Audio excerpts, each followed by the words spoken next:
میرا نام فرح ہے اور میں لاہور شہر کی رہنے والی ہوں۔ میرے والد برتنوں کے کارخانے میں مزدوری کرتے تھے اور اتنے پیسے کماتے تھے کہ گھر کی روٹی بھی مشکل سے پوری ہوتی تھی۔ ہمارا مکان بھی کرائے کا تھا۔ یہ تو اللہ تعالیٰ کا کرم تھا کہ مالک مکان بہت نیک اور شریف آدمی تھا۔ کبھی اس نے کرائے کی وجہ سے جھگڑا نہیں کیا تھا، وہ تو الٹا کبھی کبھار ہماری مدد بھی کر دیا کرتا تھا۔ اللہ تعالیٰ نے اسے بہت نوازا تھا۔ اس کے اور بھی بہت سے مکان تھے جو اس نے کرائے پر دیے ہوئے تھے۔ ہم صرف 2 ہی بہنیں تھیں، ہمارا بھائی کوئی نہیں تھا۔ میری بڑی بہن کا نام شازیہ تھا۔ جب میں 17 سال کی ہوئی تو میں نے میٹرک پاس کیا۔ اس کے بعد سے میں گھر میں ہی بیٹھی رہتی۔ میری بہن شازیہ کی شادی بہت پہلے ہو چکی تھی۔ وہ ہمارے گھر سے آدھے گھنٹے کے فاصلے پر رہتی تھی۔ وہ گھر میں اکیلی ہوتی تھی۔ اس کا میاں آئل فیکٹری میں کام کرتا تھا۔ وہ صبح جاتا اور رات کو ہی گھر آتا تھا۔ میری بہن اس کے ساتھ شادی بالکل بھی نہیں کرنا چاہتی تھی کیونکہ وہ کسی کو پسند کرتی تھی، لیکن اس سے پہلے کہ وہ یہ بات بتاتی میرے والدین کو کسی اور سے پتہ چل گیا۔ تب امی اور ابو نے مل کر بہن کو بہت مارا اور اس کے بعد اپنی مرضی کے آدمی کے ساتھ اس کی شادی کروا دی۔ یہ بھی نہیں سوچا کہ وہ اس کو پسند کرتی بھی ہے یا نہیں۔ شادی والے دن میری بہن شازیہ خودکشی کرنے والی تھی۔ اچانک میں نے اس کا ہاتھ روک لیا اور کہا کہ خودکشی نہ کرو، یہ ہمارے مذہب میں حرام ہے۔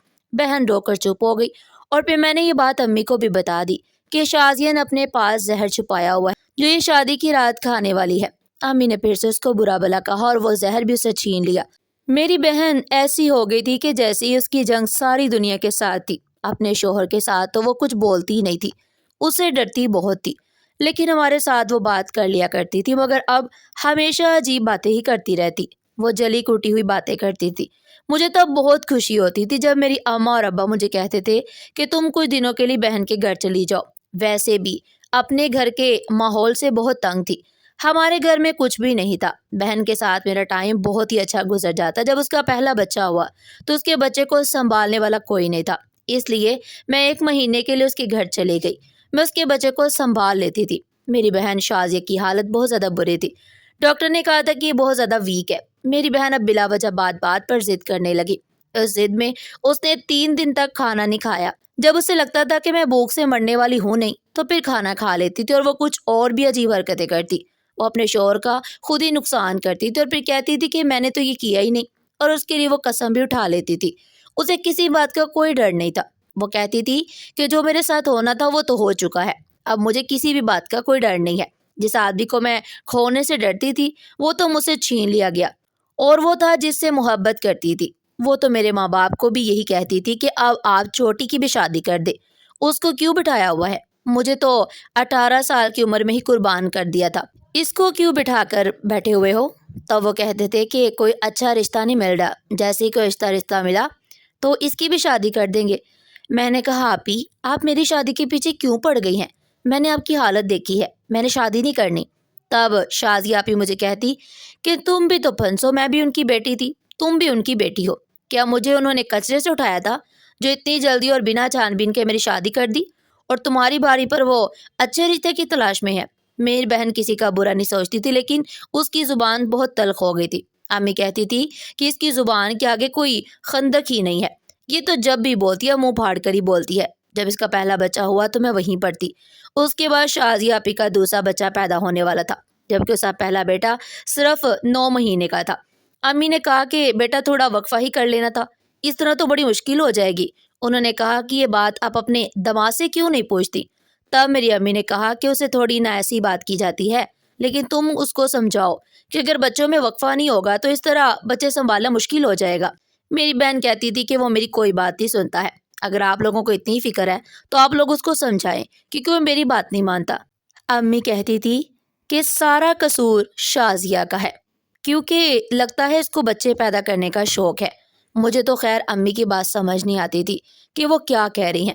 وہ کہتی تھی کہ مرد اور عورت مل کر بچہ پیدا کرتی ہیں اور ان دونوں کی مرضی ہوتی ہے، لیکن پھر ایک طرف یہ بھی کہتی تھی کہ یہ تو اللہ تعالیٰ کی دین ہے اور وہ جس کو چاہے اولاد دے اور جس کو چاہے نہ دے۔ مجھے امی کی باتیں سمجھ نہیں آتی تھی کیونکہ میں نے ساری زندگی گھر میں ہی گزاری تھی۔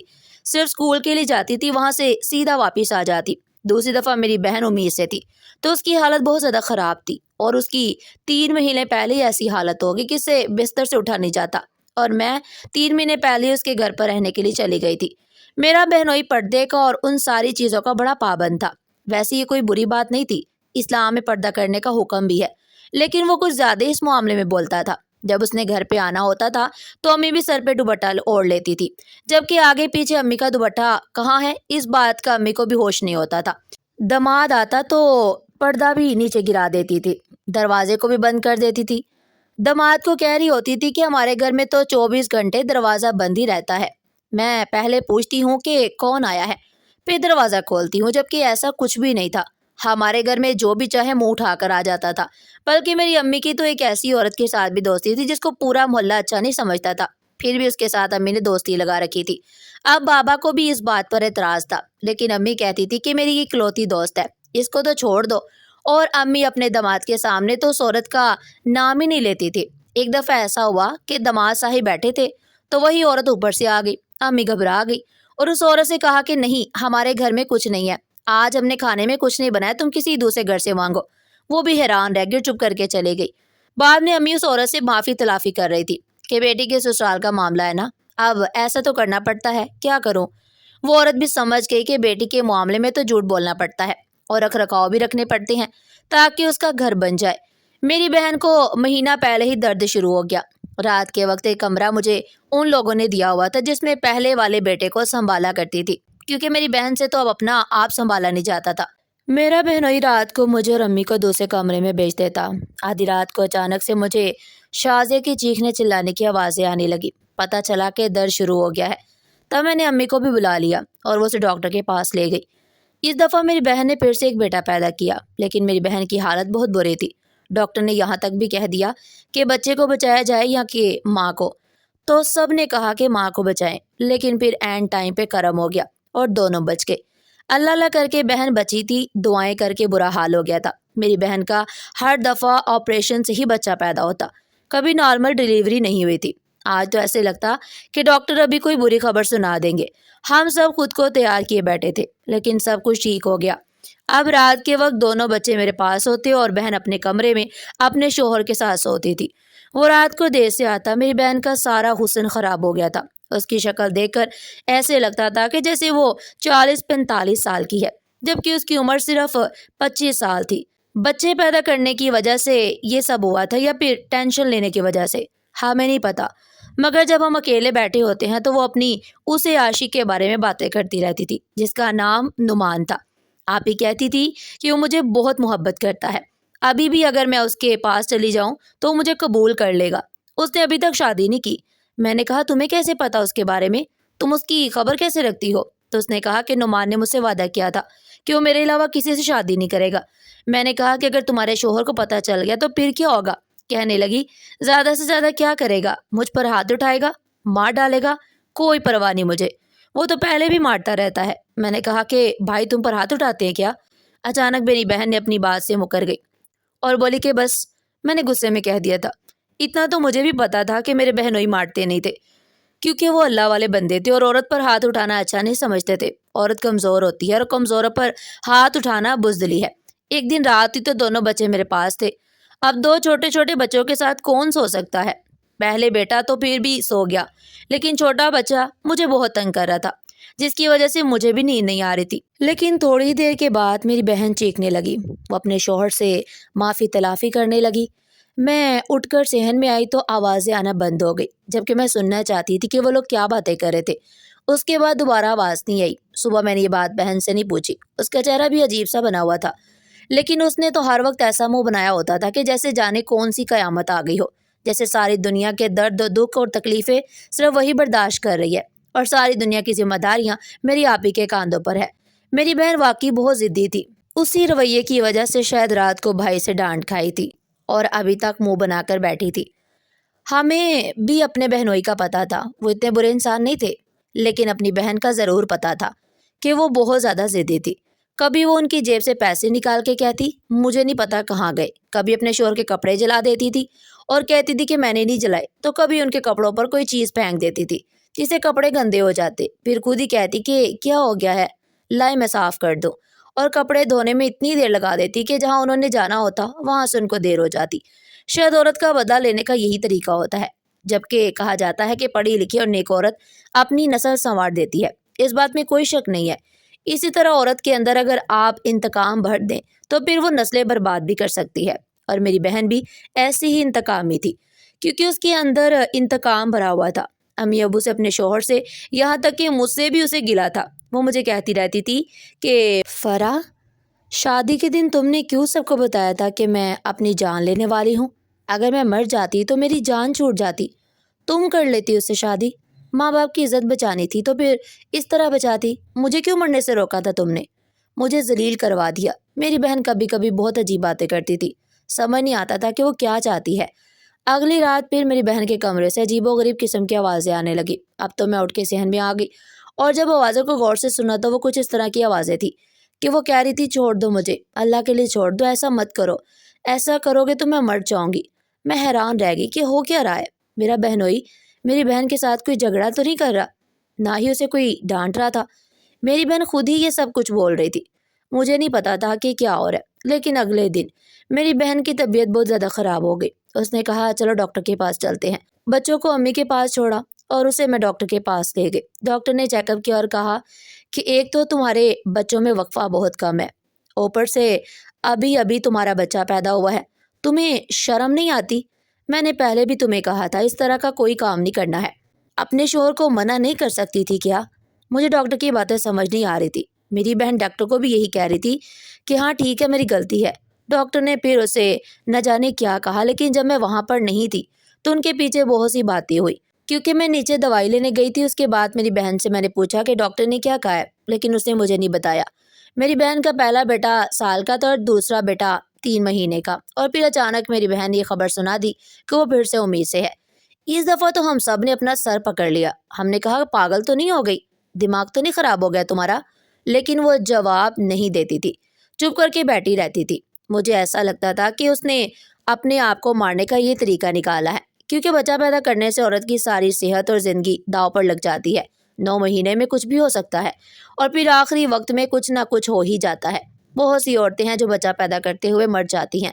پچھلی دفعہ بھی تو ڈاکٹر نے یہی کہا تھا کہ بچے کو بچانا ہے کہ ماں کو، لیکن قسمت اچھی تھی اور ہم سب کی دعاؤں سے دونوں بچے بچ گئے۔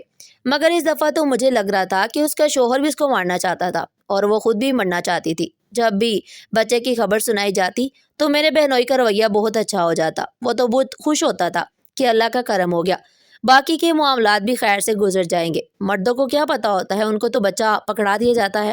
یہ تمہارا بیٹا یا بیٹی پیدا ہوئی ہے، وہ یہ نہیں سوچتے کہ کتنی مشکل سے یہ دن آتا ہے۔ امی نے بڑا سمجھایا، اور مگر آپی کو کسی کی پرواہ نہیں تھی۔ امی نے کہا کہ شازیہ بیٹا اپنے بچوں کی پرواہ کر لے، اگر ماں مر جائے تو بچے خوار ہو جاتے ہیں، رل جاتے ہیں، چاہے کوئی کتنی بھی اچھی نانی دادی ہو، خالہ پھوپھی ہو، لیکن ایک ماں کی طرح بچے کو کوئی نہیں سنبھالتا جس طرح ایک ماں اپنے بچوں کو سنبھالتی ہے۔ کیوں اپنی زندگی کی دشمن بن گئی ہو؟ تمہارا ہر دفعہ آپریشن سے بچہ پیدا ہوتا ہے، اور تم 25 سال کی عمر میں 3 بچوں کی ماں بن گئی، اور اب اگر تجھے کچھ ہو گیا تو ہم کیا کریں گے؟ جب آپی کو ڈاکٹر کے پاس لے گئے، جس کے پاس پہلے بھی لے جاتے تھے، تو اس نے کیس لینے سے انکار کر دیا۔ اس نے کہا کہ اس دفعہ میں اس کا کیس نہیں لوں گی، کیونکہ یہ مرنے والی ہے۔ اس کی حالت دیکھے، اس کا خون بھی صرف 6 یونٹ پہ ہے، اور یہ چلی ہے بچہ پیدا کرنے۔ جس نے بھی اس کے ساتھ یہ سب کچھ کیا ہے، وہ اس کو جان سے مارنا چاہتا ہے۔ میری بہن خاموش بیٹھی تھی، جیسے اسے کسی بات کی پرواہ نہیں تھی، یہاں تک کہ ڈاکٹر نے بھی اس کی بے عزتی کر دی، اس کی تذلیل کی، لیکن اس نے کوئی جواب نہیں دیا۔ ہم نے ڈاکٹر سے کہا اگر اس حمل کو ختم کر دیا جائے تو؟ ڈاکٹر نے کہا کہ اس کے لیے بھی بہت دیر ہو گئی ہے، اس طرح تو یہ پکا مر جائے گی۔ ڈاکٹر نے کیس نہیں لیا، لیکن اس نے کہا کہ اب جو ہونا تھا وہ ہو گیا، آپ لوگ دعا کریں اس کی زندگی کے لیے، اس کی زندگی بچ جائے، ورنہ تو پھر اس کو کوئی بھی نہیں بچا سکتا، اسے کسی اور ڈاکٹر کے پاس لے جائے۔ اس ڈاکٹر نے کہا کہ مجھے اپنا ریکارڈ خراب نہیں کرنا، اگر میرے ہاتھوں میں اس کی جان نکل گئی تو میرے لیے مشکل بن جائے گی، کیونکہ مجھے اپنا کیریئر شروع کیے ہوئے ابھی کچھ ہی عرصہ ہوا ہے۔ میں ایسا کوئی بھی کیس نہیں لینا چاہتی جس میں مریض خود اپنی زندگی کا دشمن بنا پھرتا ہے۔ ڈاکٹر کی بات بالکل ٹھیک تھی، مرتے تو سب اپنے ٹائم پر ہی ہیں، جس کا ٹائم پورا ہو جاتا ہے وہی مرتا ہے، لیکن ڈاکٹر کے اوپر یہ دبا لگ جاتا ہے کہ اس کے ہاتھوں میں اتنی عورتیں مری ہیں، پھر اس کے بعد اس کے مریض کم ہونا شروع ہو جاتے ہیں۔ اسے ہم کسی اور ڈاکٹر کے پاس چلے گئے، اور اس کو یہ نہیں بتایا کہ اس سے پہلے بھی 2 بچے ہیں، تب جا کے اس کیس کو لیا، لیکن اس کا کہنا تھا کہ ماں کی حالت بہت بری ہے۔ روز رات کو میری بہن کے کمرے سے عجیب و غریب قسم کی آوازیں آتی تھی۔ میری بہن اپنے شوہر سے معافی مانگتی تھی۔ مجھے لگتا تھا کہ جو کچھ بھی ہو رہا ہے اس کا تعلق اسی سب سے ہے، اور مجھے اپنی بہن کو بچانا چاہیے۔ جیسے میں نے پہلے بتایا تھا، مجھے یہ بات سب کو بتانا چاہیے، لیکن اگر ایسے میں یہ بات بتاتی تو کوئی یقین نہیں کرتا۔ اس وقت میرے پاس کوئی ثبوت نہیں تھا، مجھے کوئی ثبوت چاہیے تھا، کیونکہ یا تو میری بہن اپنے ساتھ کچھ غلط کر رہی تھی اور یا پھر اس کے ساتھ کچھ غلط ہو رہا تھا، کیونکہ اس کی جان پر بن گئی تھی۔ اور اصلیت جاننے کے لیے مجھے کسی طرح ان کے کمرے میں جھانک کر دیکھنا تھا کہ رات کو کیا ہوتا ہے، اور ثبوت کے لیے میں ان کی آوازیں ریکارڈ کر لیتی، اور آواز کو ریکارڈ کرنا میرے لیے مشکل نہیں تھا، لیکن خالی آوازوں کے ثبوت سے کام نہیں ہونے والا تھا۔ رات کو جب وہ میری بہن کو مار رہا تھا یا جو بھی کر رہا تھا، میں نے ریکارڈنگ کر لی، آواز تو میرے پاس ریکارڈ ہو گئی۔ اب دوسرا کام تھا کمرے کے اندر جھانکنا، اور میں نے ان کے کمرے کی کھڑکی پہلے ہی کھول دی تھی۔ کھڑکی صرف اندر سے ہی کھولی جا سکتی تھی، اور صفائی کرنے کے بہانے سے میں نے کھڑکی کو کھول دیا تھا۔ اب میں باہر سے اسے پکڑ کے آرام سے کھول سکتی تھی، اور جس سے آواز بھی نہ آتی۔ بچے بھی دونوں سو رہے تھے، لیکن مجھے بہت زیادہ ڈر لگ رہا تھا۔ اور پھر جب میں نے اندر جھانک کر دیکھا تو میرے تو رونگٹے کھڑے ہو گئے۔ میری اتنی بہادر بہن جو سارے زمانے کے خلاف کھڑی تھی اور کسی سے ڈرتی نہیں تھی، اس شخص سے کیوں ڈرتی تھی؟ آج مجھے سمجھ آ گیا تھا کہ وہ انسان نہیں، جانور تھا۔ وہ تو میری بہن پر بہت ظلم کر رہا تھا۔ مجھے اتنا برا محسوس ہوا کہ میں وہیں پر بے ہوش ہو گئی۔ صبح آنکھ کھلی تو امی ابو سب موجود تھے۔ ویڈیو بھی میں نے تھوڑی سی بنا لی تھی، لیکن ویڈیو کسی کو دکھانے کے قابل نہیں تھی۔ امی کو ویڈیو دکھائی تو وہ بھی حیران رہ گئی، اور بہن پر غصہ ہونے لگی کہ اس نے پہلے بتایا کیوں نہیں، اور اس کا شوہر جو مولوی بنا پھرتا ہے، یہ تو مسلمان کہلانے کے بھی قابل نہیں ہے۔ میرا بہنوئی میری بہن کے ساتھ ایسا سلوک کرتا تھا جیسے وہ اس کی بیوی نہیں بلکہ خریدی ہوئی کوئی عورت ہے۔ جان بوجھ کر اسے بچے پیدا کرواتا تھا، کہتا تھا کہ مجھے تم میں سے 7 بیٹے چاہیے، میں خاندان میں اپنا نام پیدا کرنا چاہتا ہوں۔ یہ بھی کہتا تھا کہ اگر بچوں کو مارنے کے لیے کوئی گولی کھائی یا کچھ کیا تو تیرے دونوں بچوں کو خود مار دوں گا اور تجھے بھی مار دوں گا۔ میری بہن بچوں کی خاطر یہ سب کچھ سہ رہی تھی۔ اس نے امی ابو کو سب کچھ بتا دیا۔ انہوں نے کہا اب تو بہت ہو گیا، ہماری بیٹی کوئی جانور نہیں ہے جو ہم نے اس کے حوالے کر دی اور یہ اس کے ساتھ کچھ بھی سلوک کرے۔ ہم نے اپنی بہن کو بہانے سے گھر بلایا اور اس کے بعد اسے واپس بھیجنے سے منع کر دیا اور خلا کا نوٹس دے دیا۔ میری بہن نے جا کر عدالت میں کہہ دیا کہ میں نے اس بندے کے ساتھ رہنا نہیں ہے، اب تو کوئی کچھ بھی نہیں کر سکتا۔ عدالت کا فیصلہ میری بہن کے حق میں ہو گیا۔ میرا بہنوئی غصے میں پاگل ہو رہا تھا، تبھی اس نے توہین عدالت کر دی اور جج صاحب نے اسے اسی وقت 5 سال کی سزا سنا دی۔ جب میری بہن کا تیسری دفعہ آپریشن ہوا تو اس کی جان تو بچ گئی، لیکن ڈاکٹر اس کے بیٹے کو نہیں بچا سکے۔ وہ وقت ہمارے لیے بہت مشکل تھا۔ اسی طرح روتے دھوتے ہمارے 3 سال گزر گئے۔ ہم لوگوں نے وہ محلہ بھی چھوڑ دیا تھا۔ ہم نہیں چاہتے تھے کوئی بدمزگی ہو۔ ایک دن وہی لڑکا ہمارے گھر رشتہ مانگنے آیا جس کے ساتھ میری بہن شادی کرنا چاہتی تھی، اور گھر والوں نے انکار کر دیا تھا۔ لیکن آج اس کا ہمارے گھر میں میری بہن کا رشتہ مانگنا ایسا ہی تھا جیسے وہ ہماری بہت بڑی مشکل حل کرنے آیا ہو، کیونکہ 25 سال کی عمر میں ہی میری بہن گھر واپس آ گئی تھی۔ امی ابو نے فوراً ہاں کر دی اور ان دونوں کا نکاح کروا دیا۔ اس نے کہا کہ میں بچے بھی رکھوں گا اور آپ کی بیٹی کا بھی خیال رکھوں گا۔ ایسی ہوتی ہے محبت۔ دنیا میں جہاں میرے بہنوئی جیسے جانور لوگ ہوتے ہیں، وہاں نعمان جیسے اچھے لوگ بھی موجود ہیں، لیکن یہاں ماں باپ کو چاہیے کہ وہ بیٹی کی شادی کرتے وقت یہ دیکھے کہ انسان کیسا ہے، یہ مت دیکھے کہ اس کے پاس پیسے ہیں یا نہیں، کیونکہ پیسہ تو آنی جانے والی چیز ہے، لیکن اخلاق اور تربیت سے بھری کوئی چیز نہیں ہوتی۔ آج میری بہن اپنے گھر میں خوش ہے اور میری شادی بھی ہو گئی ہے، میرے ماں باپ بوڑھے ہو گئے ہیں، مگر اب ہماری زندگی میں سکون ہی سکون ہے۔ ناظرین، آپ کو ہماری آج کی کہانی کیسی لگی؟ کمنٹ سیکشن میں اپنی قیمتی رائے کا اظہار ضرور کیجیے گا، اور اس طرح کی مزید سبق آموز کہانیاں سننے کے لیے چینل کو سبسکرائب کریں، ویڈیو کو لائک کریں اور زیادہ سے زیادہ شیئر کریں۔ پھر ملتے ہیں ایک نئی کہانی کے ساتھ، تب تک کے لیے اللہ حافظ۔